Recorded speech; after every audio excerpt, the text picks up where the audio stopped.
दिसते कारभारीन चौरंगाच्या खुरा.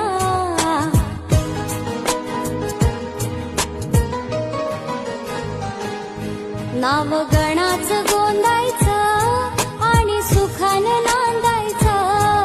गाव देवाच्या हुकुमानं नातं नव्यानं सांधायचं. भेट दिली ही गाव देवानं, भेट दिली